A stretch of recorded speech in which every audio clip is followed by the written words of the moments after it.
મોહરમના તહેવારને લઈને પોલીસની તૈયારી. શાંતિપૂર્ણ માહોલમાં મોહરમનો તહેવાર યોજાય તે માટે બેઠક. ઉમરા પોલીસ હોલમાં યોજાઈ બેઠક. હિન્દુ મુસ્લિમ આગેવાનો બેઠકમાં હાજર. શાંતિપૂર્ણ રીતે ઉજવાય તે અર્થે શાંતિ સમિતિની મીટિંગનું આયોજન. પોલીસ કમિશનર અનુપમસિંહ ગેહલોતની આગેવાનીમાં બેઠક. કુલ 220 જેટલા તાજિયા નીકળશે. ચુસ્ત પોલીસ બંદોબસ્ત ગોઠવવામાં આવશે. તાજિયા જ્યાંથી નીકળે છે તે માર્ગ પર વાહન વ્યવહારના રૂટ બદલવામાં આવ્યા છે.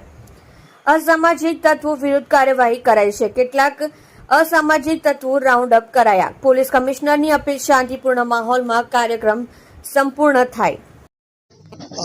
17 તારીખના રોજ આપણા સુરત શહેરમાં મોહરમનો તહેવાર છે. આમાં ટોટલ કરીબ 220 જેટલા આપણા તાજિયા નીકળવાના છે અને સાથોસાથ નાના મોટા જો મન્નતના તાજિયા અને પંજા વગેરે મળીને લગભગ 250 જેટલા આ ટોટલ જો પ્રોસેસનમાં જો તાજિયા ભાગ લેશે જોઈએ અને એને જ તૈયારીના ભાગરૂપે આજે એક શાંતિ સમિતિના મિટિંગના આયોજન કરવામાં આવેલા હતા. અમે તમામ આપણા કોમના લોકો, અમારા તમામ આગેવાનો, શાંતિ સમિતિના મેમ્બર્સ બધા લોકો અહીંયા હાજર છે અને સાથોસાથ જો એ બધા લોકો પોલીસ અને પ્રશાસન અને લોકો સાથે આગેવાનો અને લોકો સાથે મળીને ખૂબ સરસ રીતે આપણા તહેવાર જો પૂર્ણ થાય આ દિશામાં જો બી અમારી ચર્ચાઓ કરવામાં આવી અને સંપૂર્ણ રૂટ ઉપર આવતીકાલે એટલે 16 તારીખના રોજ આપણા કતલના રાતનો બંદોબસ્ત હોય અને પછી 17 તારીખના રોજ લગભગ બપોરે 4 વાગ્યાના આસપાસ આપણા પ્રોસેસન ચાલુ થાય અને રાત્રે પૂર્ણ થતા હોય. એના સમગ્ર રૂટ ઉપર જો ખાસ કરીને સુરત શહેરમાં સલાબતપુરા, મૈદલપુરા, ચોક બજાર, અઠવા લાઇન્સ, લાલગેટ આ પોલીસ સ્ટેશનો વિસ્તારમાં સૌથી વધુ પ્રમાણમાં જો આપણા તાજિયા નીકળતા હોય છે. તો ટોટલ 10 ડીસીપી અને 26 એસીપી અને 300 જેટલા પીઆઈ અને પીએસઆઈ અને 4500 જેટલા પોલીસ અને હોમગાર્ડના બંદોબસ્ત મૂકવામાં આવેલા છે. જો સાથોસાથ જો 7 જેટલા ડ્રોન કેમેરાઓથી જો પૂરા નિગરાની રાખવામાં આવશે. જો અને સમગ્ર રૂટ ઉપર જો સીસીટીવી કેમેરા તે સજ્જ આ પૂરા રૂટ છે. ત્યાં અમારો પબ્લિક એડ્રેસ સિસ્ટમ બી છે. એનાથી જો બી અમે કંટ્રોલ રૂમમાંથી જો તમામ પ્રકારના વોચ રાખવામાં આવશે જેથી ખૂબ સરસ રીતે સુચારુ રૂપથી પૂરી યાત્રા પૂર્ણ થાય.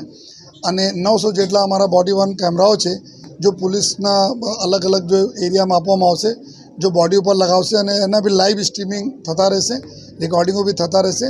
પર્પસ એટલા છે ખૂબ સારા માહોલમાં લોકો આપણા આ તહેવારને ઉજવે અને કોઈ પણ પ્રકારના જો કોઈ તકલીફ નહીં પડે. જેટલા બી એવા એન્ટી સોશિયલ એલિમેન્ટ છે જેના ઉપર પહેલે બી કાર્યવાહી થઈ છે, જો આ પ્રકારના અસામાજિક તત્વો છે જો કે ડિસ્ટર્બ ભૂતકાળો મેં કરેલા છે એના તમામ લોકો પર અટકાયતી પગલાંની કામગીરી ચાલુ છે અને સાથોસાથ આ લોકો પર બી જો અમે લોકો જરૂરી જો પગલાઓ કાયદાકીય પ્રમાણે અમે લેતા રહીશું.